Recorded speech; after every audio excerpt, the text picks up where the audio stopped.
C'est une journée d'hiver froide et venteuse. Un homme quitte la chaleur de sa maison pour récupérer des branches de pin qui compléteront le décor des fêtes de Noël. Mais ce qu'il va découvrir va bientôt ébranler toute une communauté et les services de police locaux. Il était de notre devoir d'arrêter ce meurtrier pour que les gens reprennent le cours de leur vie. Elle marchait sur ce chemin en direction des toilettes et elle a remarqué un homme qui en sortait. Quelque chose clochait. Comment expliquer que cette femme ait disparu? Pourquoi? On ne voulait pas que les gens pensent qu'il y avait un tueur en série en liberté. Pour le meurtrier, tuer était devenu un besoin. Ce morceau de peau contenait un indice précieux pour les enquêteurs. Tu peux me mentir à moi, mais pas à Dieu. Êtes-vous responsable de la mort d'une de ces femmes? Bonjour. Le 12 juin 1993, au cœur de l'hiver austral, le corps sans vie d'une jeune femme est découvert dans un parc de Frankston, une ville balnéaire du sud de l'Australie. En examinant la scène de crime, les inspecteurs comprennent aussitôt que les indices dont ils disposent ne leur permettront pas d'appréhender l'assassin sans avoir à mobiliser toutes les ressources de la police scientifique. Alors que les experts se mettent au travail, les habitants de la région se demandent avec angoisse si le meurtrier va frapper à nouveau.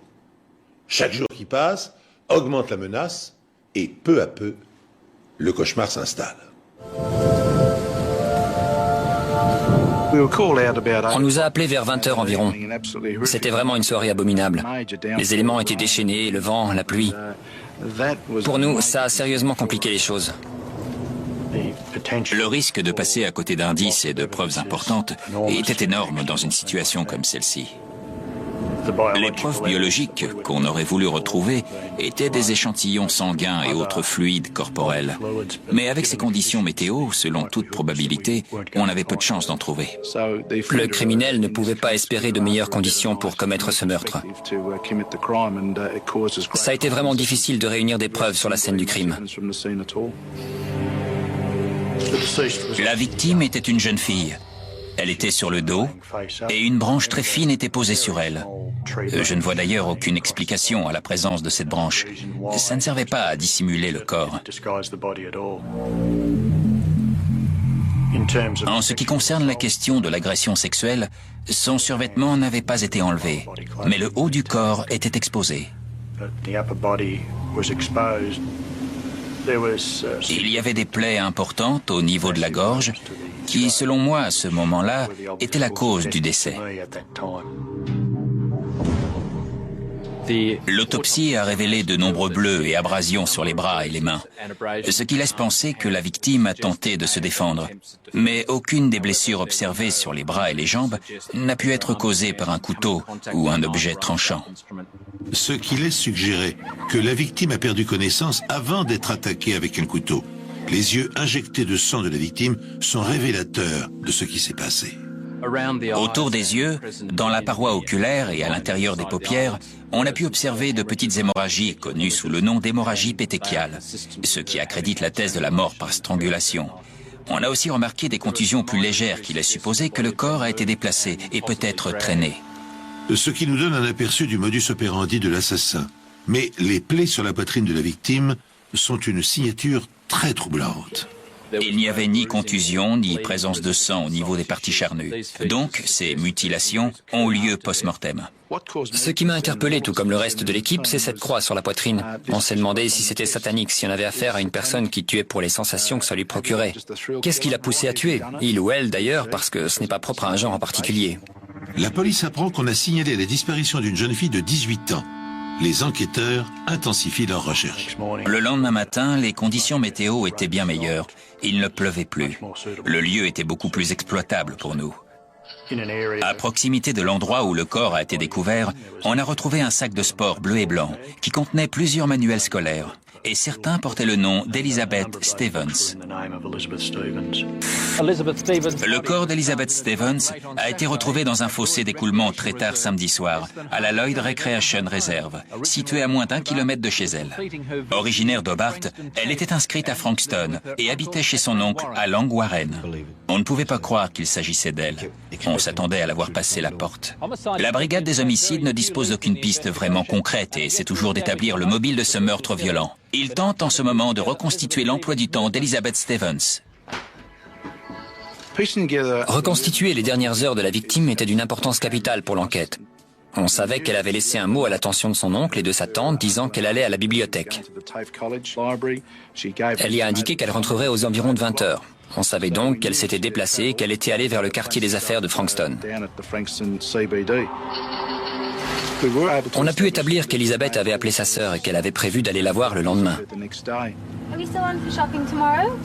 Et on sait que cet appel a été passé depuis le quartier des affaires. La police décide ensuite de s'adresser à la population. Dans l'une des maisons où les inspecteurs s'arrêtent, ils pensent avoir découvert une piste sérieuse. Pour toutes nos enquêtes, on fait appel à la coopération de la population. Les inspecteurs de police sont peu nombreux, contrairement aux citoyens de cette ville. La police espère que ce mannequin, habillé des mêmes vêtements qu'Elizabeth Stevens, la nuit de sa disparition, ravivera peut-être les souvenirs de ceux qui ont croisé la route de la jeune fille ce vendredi soir. On a distribué des tracts, établi des barrages à des endroits où on a installé des mannequins habillés comme la victime, ce qui nous a permis de trouver des témoins et de reconstituer l'emploi du temps d'Elizabeth. L'un des endroits où elle s'est rendue est un restaurant qui prépare des plats à emporter en plein centre-ville. On sait aussi qu'elle est passée par le TAFE College aux alentours de 19h ce soir-là. Ensuite, tout n'est que supposition pour savoir comment elle est allée à l'endroit où elle a été retrouvée morte. Le bus est la solution la plus logique. A-t-elle été suivie par un client du restaurant, quelqu'un du bus? Tandis que les appels à témoins saturent le central téléphonique du commissariat, Charlie Vézina et son équipe poursuivent leur enquête de voisinage à la recherche du moindre indice. Et soudain, la réaction inattendue d'un homme mobilise l'attention des policiers. Aurait-il, par hasard, débusqué l'assassin? Dans une des maisons, le propriétaire nous a violemment claqué la porte au nez.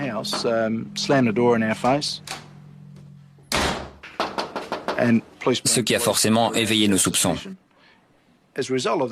On a donc fait en sorte d'entrer dans la maison, et il y avait du sang partout. Pour nous, il s'agissait d'une scène de crime.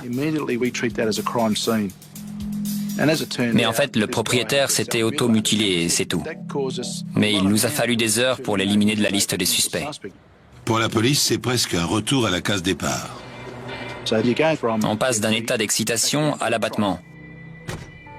Et c'est peu de temps après qu'on a appris la disparition d'une jeune femme dans la région de Frankston. Plus d'une centaine de bénévoles ont rejoint la police qui s'est lancée à la recherche de Deborah Ann Frim. On est complètement dévastés. On a un petit garçon qui est né il y a 12 jours. On n'y arrive pas, c'est trop dur. Tous les témoignages disaient que Debbie était une mère aimante, si heureuse d'avoir son bébé. Elle adore notre bébé, et elle-même. Depuis la naissance, c'était juste fantastique. On n'aurait pas pu être plus heureux jusqu'à ce que ça nous arrive. On s'est posé la question de savoir si elle souffrait de dépression postnatale, comme elle était une jeune maman. Mais cela semble improbable, et l'hypothèse est même rejetée par l'amie venue dîner chez elle la nuit où elle a disparu. Debbie s'est rendue compte qu'elle n'avait plus de lait, et elle lui a dit qu'elle allait en acheter dans une épicerie du coin. Elle a laissé le bébé à son amie pour aller en chercher, mais elle n'est jamais revenue. Évidemment, je me suis dit que quelque chose clochait. Comment expliquer que cette femme ait disparu? Pourquoi? Cette disparition prend rapidement une tournure tragique. La même nuit, à une station de là et 2 heures avant la disparition de Debbie, une autre jeune femme est agressée. Elle marchait sur ce chemin en direction des toilettes et elle a remarqué un homme qui en sortait, mais sans vraiment s'attarder sur lui. Mais ensuite, elle a senti quelqu'un dans son dos qui l'a agrippée. Ensuite, l'homme l'a menacée et lui a fait comprendre qu'il avait une arme ou un couteau, qu'il a appliqué contre sa tête. Rosa voulait qu'il prenne la bague de valeur qu'elle portait, mais il ne l'a pas fait. Elle a finalement réussi à le repousser et à s'enfuir. Elle s'est mise à courir le long de la route et il la poursuivait. Heureusement pour elle, une voiture s'est arrêtée. Rosa Toss échappe à son agresseur et rentre chez elle. Dans le même laps de temps, la police recherche toujours activement Debbie Freem, 22 ans. Un de mes collègues et moi, comme on savait que Debbie était sortie pour acheter du lait, on a décidé d'aller jeter un œil dans les épiceries du quartier. On revenait au commissariat quand j'ai remarqué une voiture grise qui correspondait à la description de celle de la jeune femme. C'était dans Madden Street, juste devant le bâtiment qu'on appelle, je crois, le Christian Life Center. Et il y avait un impact sur la voiture qui laissait penser qu'elle avait été accidentée. La police lance un appel à témoins pour savoir si un accident impliquant la voiture de Debbie Freem, retrouvée à 2 km de chez elle, aurait été signalé. D'après le mari de Debbie, il n'y avait pas de marque sur le capot quand il l'a garée jeudi soir. On a examiné la voiture, pris de nombreuses photos. Le mauvais temps approchait, alors il était impératif de déplacer le véhicule dès que possible. Donc on l'a rapatrié au laboratoire de médecine légale pour approfondir nos recherches. Les impacts allaient du haut du capot à la plaque d'immatriculation, en passant par la calandre. Ce qui, pour moi, montre qu'elle a percuté un objet, probablement un panneau de signalisation ou une clôture. Pour savoir ce qu'a percuté la voiture de Debbie et trouver un indice sur l'endroit où pourrait se trouver la disparue, le labo examine la plaque d'immatriculation. La présence de petites traînées oranges est relevée. J'ai examiné ces traces à l'aide d'un microscope extrêmement puissant pour essayer d'en déterminer la composition chimique. Et il ne s'agissait pas de peinture, de plastique ou de bois. C'était plutôt lié à un sol, de la roche réduite à l'état de poussière, ou même des briques.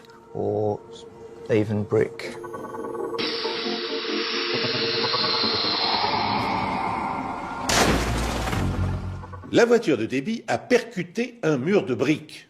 Des fragments sont restés incrustés dans le capot et la calandre.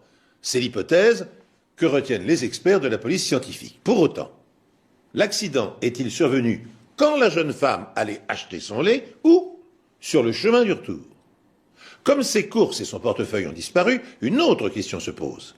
Était-elle au volant ou son agresseur conduisait-il la voiture à sa place? Et un détail va permettre de le déterminer. Quand j'ai examiné la voiture, j'ai remarqué que le siège conducteur était très incliné et reculé au maximum. Ça m'a laissé penser que quelqu'un plus grand que Debbie était au volant pour la garer sur Madden Street. Et j'ai trouvé des traces de sang sur des brins d'herbe sur le siège passager et d'autres traces de sang sur le siège conducteur. Ce sang est celui de Debbie Freem. Mais qui a conduit la voiture jusqu'à Madden Street? La jeune mère de famille est-elle toujours en vie? La police est arrivée à Carrum Downs, où le corps d'une jeune femme vient d'être retrouvé entre Wedge Road et Thompson's Road. Taylor's Road est une route qui n'est pas encore goudronnée. Il y a des champs de part et d'autre. Et le corps a été découvert entre des arbres et une clôture de barbelés. On a tout de suite supposé que c'était celui de Debbie Freem, disparu depuis plusieurs jours, et dont la voiture avait été retrouvée sur Madden Street, à Frankston. Les habitants à proximité de Seaford et Frankston vivent dans la terreur depuis ce second meurtre en quelques semaines. Le cadavre de Deborah Ann Freem a été découvert à proximité d'un chemin de terre à Carrum Downs, à 10 km de son domicile. Malheureusement, aucun indice sur la scène de crime n'est venu nous éclairer sur l'identité du meurtrier. On était toujours dans le flou le plus total à ce stade de l'enquête. Mais si la police ne relève aucun indice sur le tueur, il a pourtant laissé des signes révélateurs sur son passage. Des signes qui le relient au meurtre d'Elizabeth Stevens, dont le corps a été découvert un mois plus tôt. Le corps de la victime était recouvert de branches. Et même si je ne suis pas allé là où le cadavre d'Elizabeth Stevens a été découvert, je savais qu'on avait également relevé la présence de branches sur elle. Sur l'herbe, tout près de l'endroit où le corps de Debbie était caché, il y avait une grande quantité de sang, ce qui pour moi veut dire qu'elle a été tuée puis cachée. Sa robe était relevée pratiquement jusqu'à la taille, mais ses sous-vêtements étaient intacts, tout comme Elizabeth Stevens. Elle est décédée des multiples blessures qui lui ont été infligées au couteau, pas seulement au niveau du cou, mais également au niveau de la poitrine, comme si elle avait été attaquée par un forcené. Quand le corps de Debbie Freem a été découvert, et après son autopsie, on a pu comparer les blessures post-mortem qui lui avaient été infligées à celles de la première victime. Et on a remarqué les traces évidentes de strangulation, la similitude des coups de couteau, plus les blessures post-mortem. Tous ces éléments concordaient et nous laissaient penser que la même personne avait commis ces meurtres. Mais on ne voulait pas que les gens pensent qu'il y avait un tueur en série en liberté. La police est maintenant confrontée à une situation nouvelle. 2 autres jeunes femmes ont été tuées durant les 3 dernières années dans cette région. Le corps de Michelle Brown, 25 ans, a été découvert en mars l'année dernière et Sarah McDiarmid a été enlevée à la gare de Kananook en 1990. Elle n'a jamais été retrouvée. L'hypothèse d'un tueur en série est inévitable. Si un tueur en série est en liberté, c'est dans ce genre d'endroit qu'il repère ses proies. Un endroit où passent de nombreuses jeunes femmes et mères de famille qui pensaient circuler en toute sécurité. Mais ce n'est plus le cas. Mon mari ne me laisse plus sortir le soir, sauf si j'ai un de mes chiens avec moi. On n'est plus en sécurité maintenant. Je sors avec mon mari. Si je suis juste avec une amie, je ne me sens pas en sécurité. Vos amis habitent en haut de la rue, mais vous avez peur d'aller les voir. C'est les méchants qui font la loi, ça vous met en rage. Je vais souvent en boîte, mais les filles ne viennent plus souvent. C'est trop dangereux pour elles de sortir le soir. La police met tout en œuvre pour retrouver cet assassin qui pourrait bien être un tueur en série. Il est évident que beaucoup de gens à Frankston avaient trop peur pour sortir le soir. On s'attendait tous à ce qu'il y ait d'autres victimes. Pour le meurtrier, tuer était devenu un besoin. La priorité était d'attraper le tueur. Pour ça, il fallait utiliser les médias et diffuser le plus grand nombre possible de photos d'Elizabeth et Debbie. Et communiquer les informations sur la voiture qu'elle conduisait, sur tout ce qui pourrait mener à l'assassin. Beaucoup de gens se sont manifestés pour apporter leur aide grâce à l'action des médias. Des témoins ont déclaré avoir vu un homme de grande taille retourner à la voiture alors qu'elle était déjà garée sur Madden Street. Il aurait pris des choses à l'intérieur. Selon d'autres déclarations, Debbie aurait été vue dans sa voiture avec un homme et au volant dans les rues de Frankston où elle conduisait de façon saccadée. Elle aurait tenté de faire des appels de phare, ce qui a conduit les enquêteurs à penser qu'elle avait été enlevée. On pense que le suspect est ensuite retourné en voiture jusqu'à Madden Street. Et surtout, on a acquis la certitude qu'il habitait les environs. Avec l'objectif de trouver le meurtrier ou un suspect, on a fait appel à un profiler. On m'a demandé d'étudier ces 2 affaires d'homicide pour voir si je pourrais établir des rapprochements concernant ces meurtres qui conduiraient à l'hypothèse d'un tueur unique. On a remarqué que les tueurs en série commençaient à tuer entre 18 et 24 ans. Ce genre d'individu vit dans un univers de fantasmes. Ils éprouvent énormément de plaisir en prenant le temps de choisir leurs victimes, la façon dont ils vont procéder pour les tuer et en imaginant quelles sensations ça va leur procurer. Si vous passez la plupart de votre temps à fantasmer, difficile d'exercer une activité professionnelle avec des responsabilités. Pour moi, il y avait suffisamment d'éléments prouvant que le tueur habitait forcément la région. Il n'allait pas commettre un meurtre dans un endroit complètement inconnu, parce que ce serait plus risqué. C'est pour cette raison qu'il devait être des environs. Il n'attirait pas l'attention. Les conditions étaient idéales pour lui. En tenant compte des analyses du profiler, la police de Frankston délimite rapidement un périmètre d'investigation. C'est là, pense-t-il, que le tueur doit se terrer. Tandis que chaque maison est passée au peigne fin et que leurs occupants sont minutieusement interrogés, un nouveau drame frappe de plein fouet la communauté. Une autre jeune fille a disparu. En moins de 8 semaines, 2 jeunes femmes sont assassinées. 2 meurtres violents et très semblables.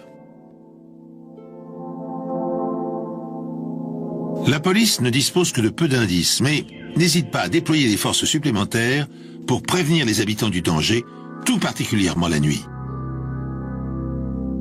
Mais on apprend soudain la disparition d'une lycéenne de 17 ans, Nathalie Russell. D'habitude, Nathalie va au lycée à vélo. Mais comme il pleuvait, j'ai décidé de l'accompagner. Je l'ai déposée en lui disant, comme souvent, « Appelle-moi si tu veux que je vienne te chercher ». Elle n'a pas appelé. Alors j'ai pensé qu'elle était allée en ville, ce qu'elle faisait souvent. Mais quand le bus est arrivé à 18h15, Nathalie n'était pas dedans. J'ai commencé à m'inquiéter. Le bus suivant est arrivé un peu après 19h et quand j'ai vu qu'elle n'en descendait pas non plus, j'ai dit à Brian, il se passe quelque chose. Je me suis présenté chez monsieur et madame Russell. Je me souviens que madame Russell était très nerveuse. Elle se tordait les mains. Je pense qu'elle se disait que quelque chose de terrible avait dû arriver. C'est d'ailleurs ce qu'on s'est tous dit cette nuit-là. On avait une photo de la jeune fille. On a aussi pris la description des vêtements qu'elle portait ce jour-là et on a noté sa taille et la couleur de ses cheveux. Et on a tout de suite demandé aux parents si elle avait appelé une amie, quelqu'un. Mais personne ne l'avait vue depuis la fin des cours. Pour se rendre au lycée, Nathalie a le choix entre la route classique et une piste cyclable enclavée entre deux terrains de golf. C'est en fait un raccourci que prennent souvent les élèves pour rentrer chez eux. Et c'est l'endroit logique pour commencer les recherches. On est arrivé à un endroit où il y avait un énorme trou dans le grillage, juste à côté d'un poteau métallique. La première chose que j'ai remarqué, c'est qu'il y avait des empreintes laissées dans le sang sur ce poteau. Et en avançant vers les buissons, j'ai vu un sac de cours identique à celui que tous les lycéens portent. Et quand j'ai regardé de l'autre côté, j'ai vu des collants et l'uniforme du lycée. Et tout le monde s'est tout de suite dit qu'il s'agissait de Nathalie. J'ai demandé s'il s'agissait d'une jeune fille. On m'a répondu oui. J'ai demandé si elle portait un uniforme. On m'a encore dit oui. J'ai dit celui du John Paul College. Encore un oui. Et là, je leur ai dit, ça ne peut pas être Nathalie. Elle est forte. Elle ne se serait pas laissée faire. Elle n'aurait laissé personne lui faire du mal. Ce que je peux dire pour avoir été sur la scène du crime, c'est que Nathalie s'est beaucoup débattue. Elle a vraiment essayé de repousser son agresseur. Toute l'herbe était quasiment arrachée à l'endroit où elle a été retrouvée. Elle a certainement tout tenté. Malheureusement, il était plus fort qu'elle. Le corps de Nathalie Russell, une lycéenne de 17 ans, a été découvert à 21h la nuit dernière, un peu plus de 2 heures après le début des recherches intensives menées par la police dans la région. Ce meurtre survient après celui de Deborah Frim, il y a 3 semaines, et celui d'Elizabeth Stevens, le 12 juin. Les enquêteurs confirment qu'elle est décédée des multiples coups de couteau portés à la poitrine et cherchent actuellement à mettre en évidence des points communs entre les meurtres. Comme pour les 2 autres victimes, on a remarqué des ressemblances évidentes. Mais dans ce cas-là, la différence la plus marquante, c'est que l'assassin a pris plus de risques. Et il avait clairement décidé de ne pas attendre la nuit pour frapper. Le fait d'avoir fait un trou dans la clôture lui permettait facilement de sauter sur n'importe quelle personne passant par là pour l'attirer de l'autre côté, sans oublier le chemin qu'il a utilisé. C'est vraiment très osé d'agir comme ça. Dès le lendemain matin, les experts de la police scientifique ratissent la scène de crime à la recherche du moindre indice. Le tueur en série a-t-il cette fois commis une erreur? Les policiers vont-ils parvenir à exploiter une marque, une indication, un résidu? Vont-ils enfin retrouver sa trace, l'identifier et mettre un terme à l'hécatombe?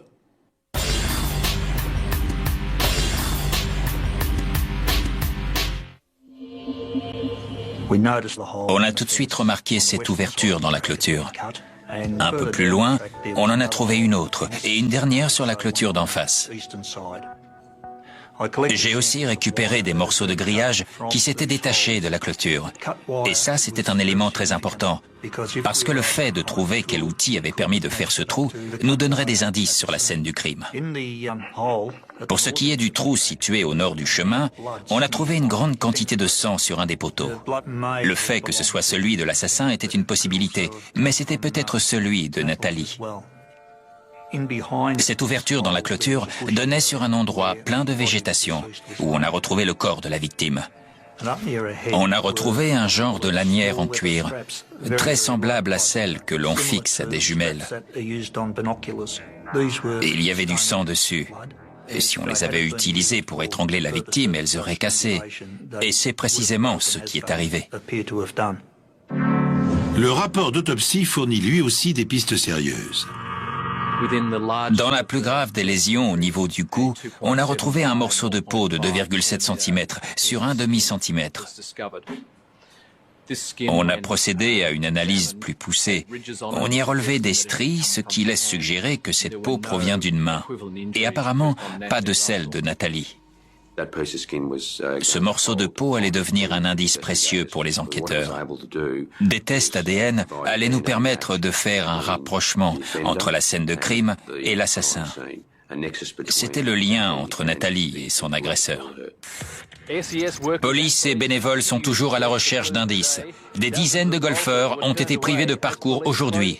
Un périmètre de 3 km² ayant été bouclé. Nous sommes disposés à entendre toute personne ayant aperçu quelqu'un, en particulier un homme, rôdant autour des terrains de golf. Et c'est un jeune agent fraîchement diplômé de l'académie de police qui va répondre à cet appel. Il détient la pièce manquante qui fait cruellement défaut aux enquêteurs. D'après le profiler, le tueur aurait entre 18 et 24 ans, serait sans emploi et habiterait les environs. La police se lance dans une opération de porte-à-porte dans un quartier ciblé, celui où l'assassin résiderait. Plus de 150 inspecteurs de tous les services de police confondus sont mobilisés dans la région de Frankston pour le début de l'opération baptisée Pulsar. L'inspecteur Wilson va bientôt découvrir une piste intéressante. 2 jeunes agents de police ont fait leur rapport et signalé un incident pour lequel on leur avait demandé de se déplacer la veille, le jour où Nathalie Russell avait disparu. On nous a demandé d'aller à Sky Road, dans la localité de Frankston, où un véhicule suspect avait été signalé. C'était une Toyota Corolla jaune. La voiture est garée face à la piste cyclable qu'utilisent tous les lycéens, y compris Nathalie. C'est une employée de la poste qui l'a signalée à la police. C'était vendredi vers 15h et j'avais presque terminé ma tournée. C'était bientôt la fin des cours et j'ai remarqué cette voiture qui n'avait pas de plaque. Il y avait un type dans la voiture. Il avait les bras croisés et après j'ai vu qu'il essayait de se cacher derrière le volant. J'ai continué ma tournée jusqu'à une maison où les propriétaires étaient là. Je le savais. C'est de là que j'ai appelé la police. Quand on est arrivé, il n'y avait personne dans ou à côté de la voiture. Pas de plaque d'immatriculation non plus. Et on a remarqué que sur la carte grise du pare-brise, il y avait un numéro provisoire. On a relevé ce numéro. Ensuite, on a décidé de faire le tour de quelques maisons situées du même côté que le trottoir où était garée la voiture. Un petit travail de recherche. Mais ça n'a rien donné de concluant. Alors on a vérifié une dernière fois qu'on avait tous les éléments concernant le véhicule et on est parti.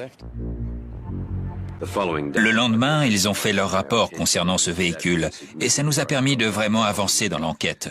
Ça m'a donné confiance pour 2 raisons. Cette personne était sur les lieux quand le meurtre s'est produit. Donc, on était en présence soit d'un témoin capital, soit d'un suspect très sérieux.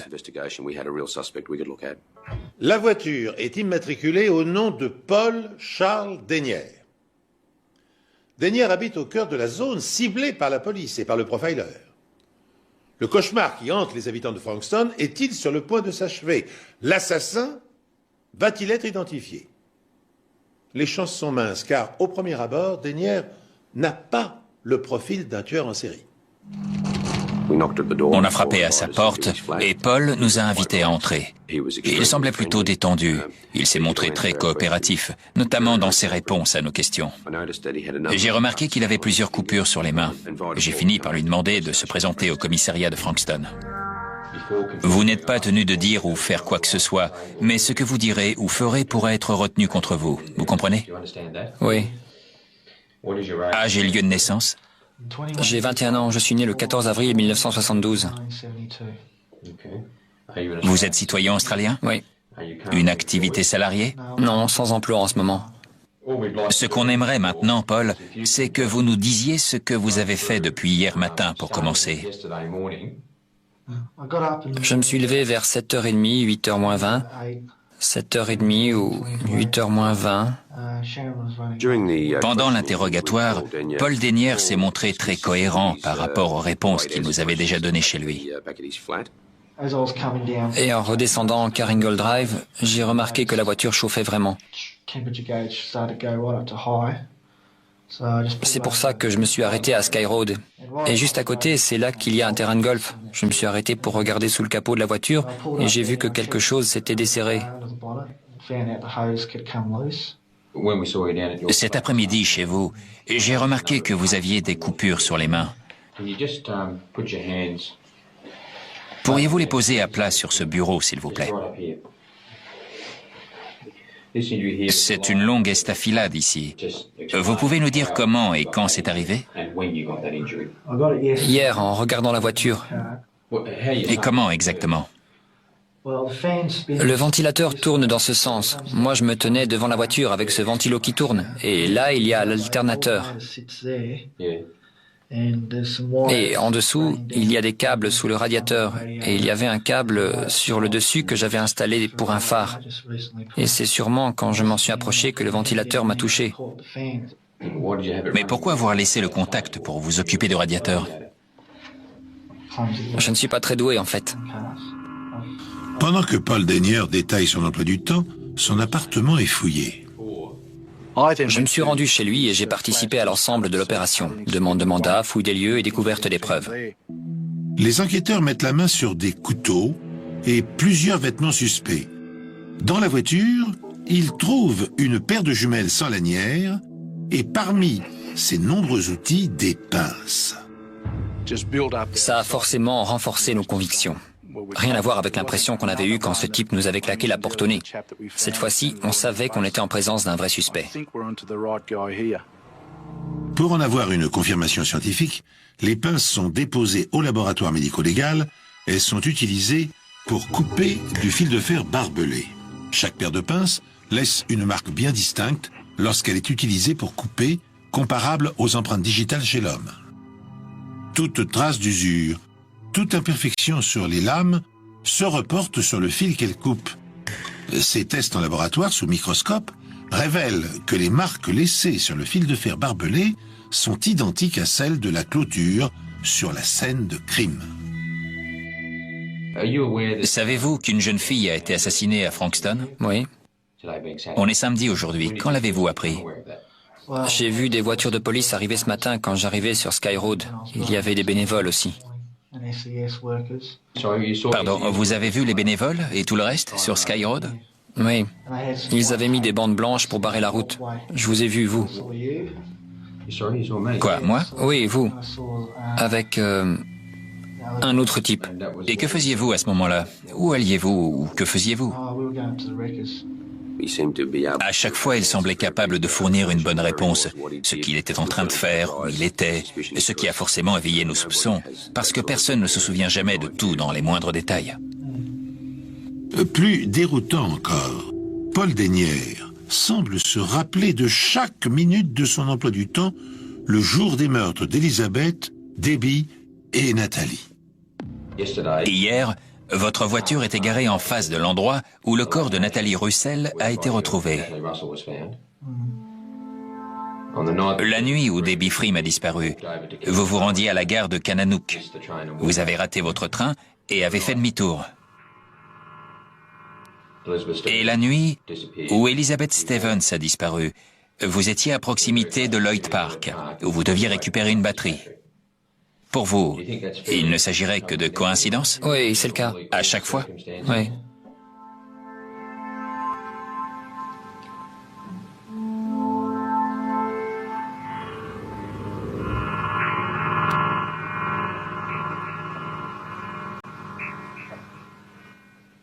Êtes-vous responsable de la mort d'une de ces femmes? Non.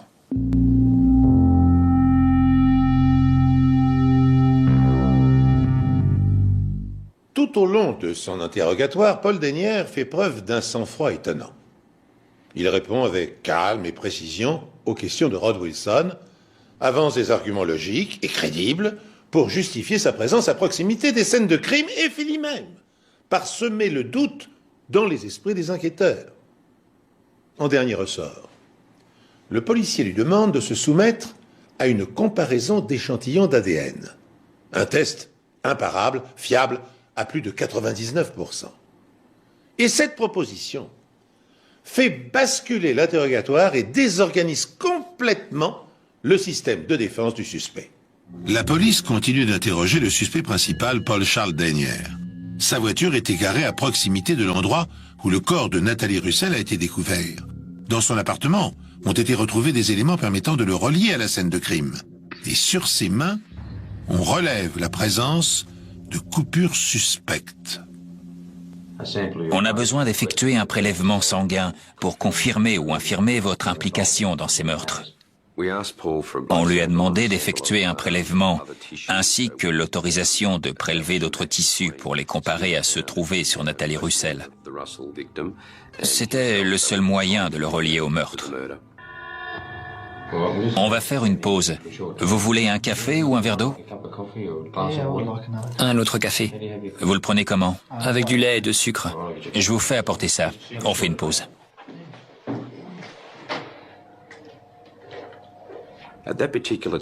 À ce moment précis, il a commencé à prendre conscience qu'il allait devoir se soumettre à des examens sanguins et que les tests ADN pouvaient le relier aux scènes de crime. Il savait qu'on ne croyait pas à sa version. Pour vous, Oui. il ne s'agirait que de coïncidence à chaque fois? Oui, c'est le cas. Je pense qu'il savait que c'était fini. Et pendant que nous attendions que nos experts du laboratoire médico-légal interviennent pour les prélèvements, l'inspecteur Darren O'Lachlan est resté avec Paul Denyer.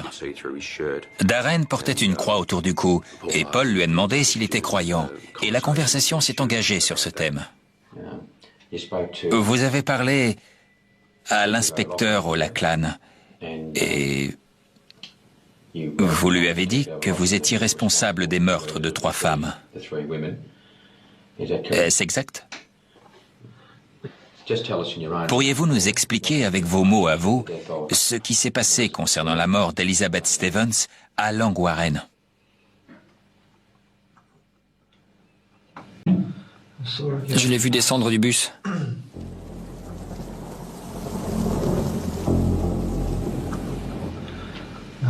Je l'ai suivi. J'ai mis ma main gauche sur sa bouche, comme ça, et braqué un revolver sur sa tête, comme ça. J'ai commencé à l'étouffer avec mes mains. Et elle a fini par s'évanouir au bout d'un moment.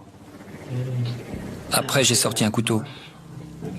Et ensuite, j'ai traîné son corps là où on l'a découvert.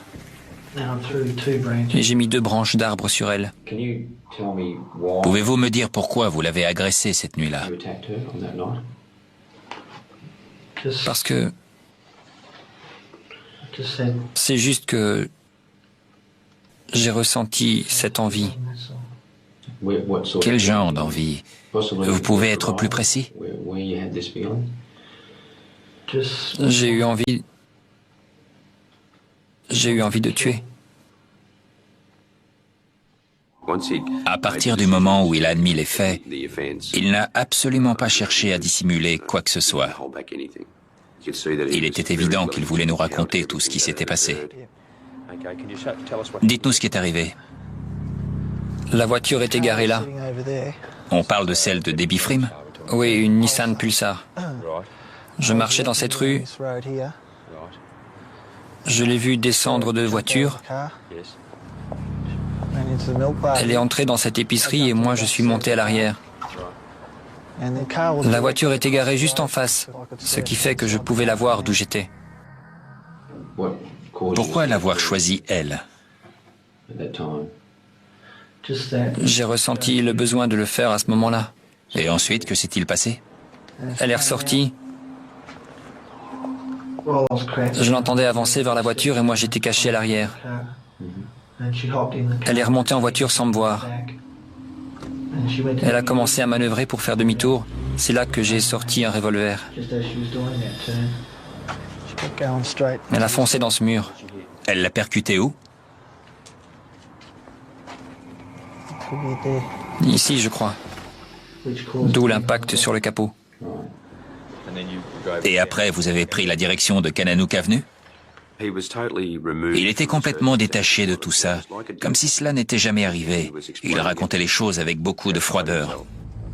Il conduit Debbie vers Taylor Road. Il tente d'abord de l'étrangler avant de la poignarder, tout comme Elizabeth Stevens. J'ai traîné son corps sur 1 mètre environ vers les arbres et je l'ai laissé contre la clôture où on l'a retrouvé. Après, j'ai cassé 2 branches de l'arbre le plus proche et je les ai posées sur elle. Je suis remonté en voiture, j'ai réglé le siège parce qu'elle était beaucoup plus petite que moi et j'ai pris la direction de Madden Street. Pourquoi Madden Street? Ni trop près ni trop loin de chez moi. Le lendemain, plusieurs témoins décrivent un homme ressemblant à Paul Dennière qui serait retourné à la voiture de Debbie pour récupérer ses courses et son portefeuille. Je voulais connaître son nom et voir ce que contenait son portefeuille. Je l'ai enterré sur le terrain de golf. Vous pouvez nous montrer où exactement? Oui, avec précision. Comment allez-vous le retrouver? Je le retrouverai. Vous nous avez conduits jusqu'ici, jusqu'à l'ouverture faite dans le grillage. Et c'est donc par là que vous avez enterré le portefeuille? Il creusait avec un peu d'acharnement, et on avait presque envie de lui dire de ne plus rien faire, que de toute façon on allait le retrouver. Mais il ne pouvait pas s'en empêcher. Comme pour nous prouver qu'il disait vrai. Il avait peur qu'on ne le croie pas.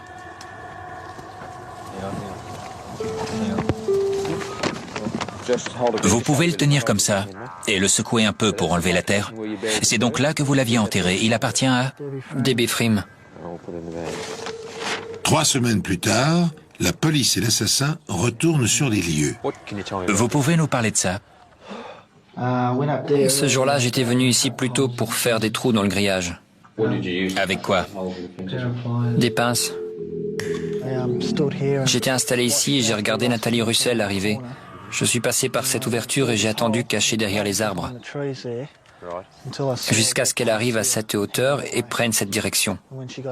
Quand elle s'est retrouvée 10 mètres plus bas environ, je suis sorti de ma cachette. Nous reprenons le même parcours. Vous restiez à la même distance derrière elle? Non, je me rapprochais petit à petit. Je marchais sur l'herbe, comme ça, pour éviter de faire du bruit. Pour ne pas être repéré? J'avais un couteau avec un manche rouge. Il venait d'où? De chez moi. C'est tout ce que vous aviez? Et une lanière en cuir. Vous avez dû la retrouver sur les lieux, mais cassée en 2. Utilisée pour? Pour l'étrangler. Elle venait d'où? D'une paire de jumelles. C'est là que je l'ai attaqué. J'ai mis ma main sur sa bouche, ma main gauche, comme ça. Et je l'ai emmené ici.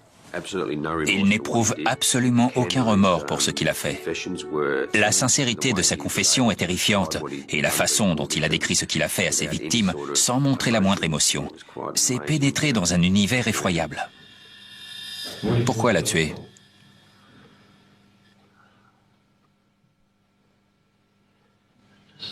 Pour la même raison qu'avant. En fait, j'ai toujours eu envie de tuer. Depuis quand? Depuis que j'ai 14 ans environ. Paul Dennière reconnaît avoir assassiné 3 jeunes femmes et décrit les meurtres sans la moindre émotion. Mais il admet également avoir agressé Rosa Toss la nuit où il a tué Debbie Frim. C'est arrivé plusieurs semaines après Elizabeth Stevens. Oui, j'étais dans cet état comme tous les jours. Et cette pulsion est devenue plus forte jusqu'à ce que j'en arrive là. Vous aviez la même arme? Oui, la même. C'est celle que vous aviez quand vous avez agressé Elizabeth Stevens? Oui, c'est celle-là. La même pour Deborah Frim? Oui. La même pour la jeune femme de Seaford? Oui.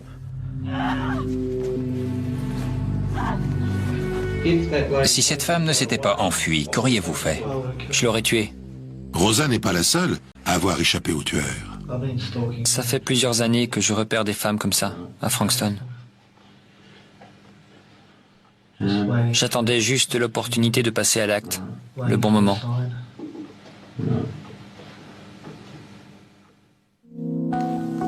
La confession de Paul Dennière dure plus de 5 heures. Paul Dennière, 21 ans, sans emploi, a été inculpé ce matin au commissariat de Frankston. Le périmètre avait été sécurisé lorsque l'accusé a quitté le poste dans un véhicule escorté par une seconde voiture de police. Quand j'ai rejoint mes collègues dans la salle des opérations, je peux vous assurer que le sentiment de satisfaction était palpable. On était tous soulagés, contents d'avoir attrapé le coupable. Tout le monde y allait de son petit commentaire. Ça tient à l'implication de chacun, au temps consacré à l'enquête, aux malheureuses victimes. Notre satisfaction était manifeste. On s'est tous retrouvés aux petites heures du matin pour partager quelques bières avant de rentrer chez nous.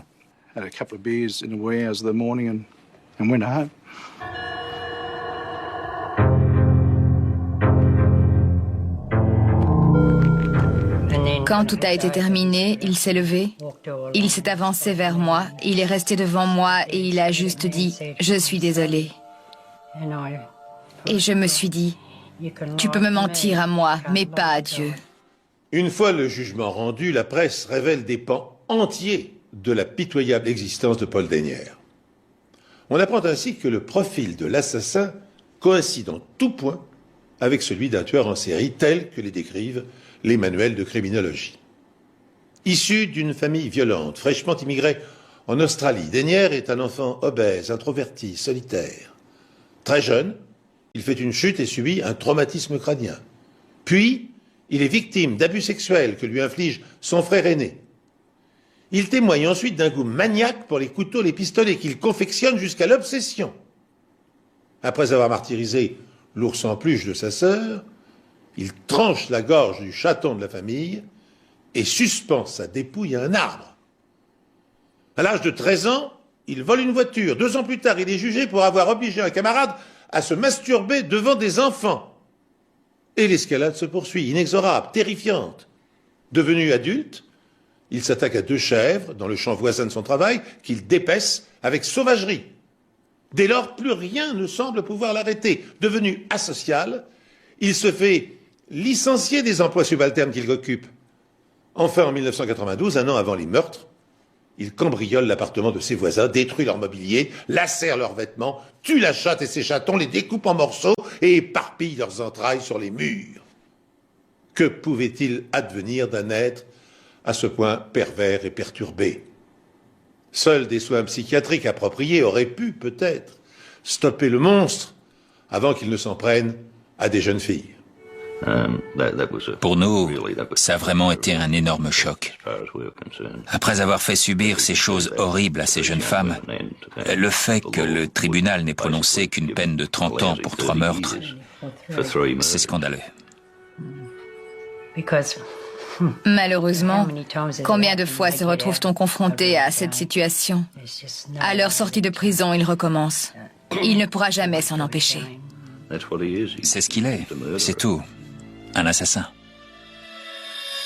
Le 20 décembre 1993, pour avoir assassiné 3 femmes et en avoir agressé une autre, Paul Dennière est condamné 3 fois à la prison à vie sans possibilité de libération conditionnelle.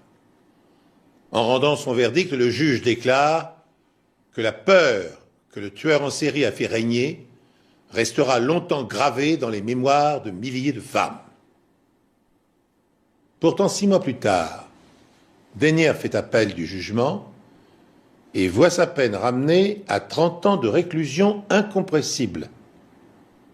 Bien que cette sentence soit la plus sévère jamais prononcée en Australie, les familles des victimes se sentent trahies par la décision de la Cour suprême. En 2023, Paul Dennière recouvrira sa liberté. Il sera alors âgé de 51 ans. À l'heure où je vous parle, eh bien, je pense avec compassion aux habitants de la ville australienne dans laquelle il aura la mauvaise idée d'aller s'installer.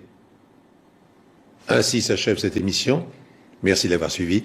Je vous donne rendez-vous très bientôt sur cette antenne pour un nouveau numéro des Enquêtes Impossibles.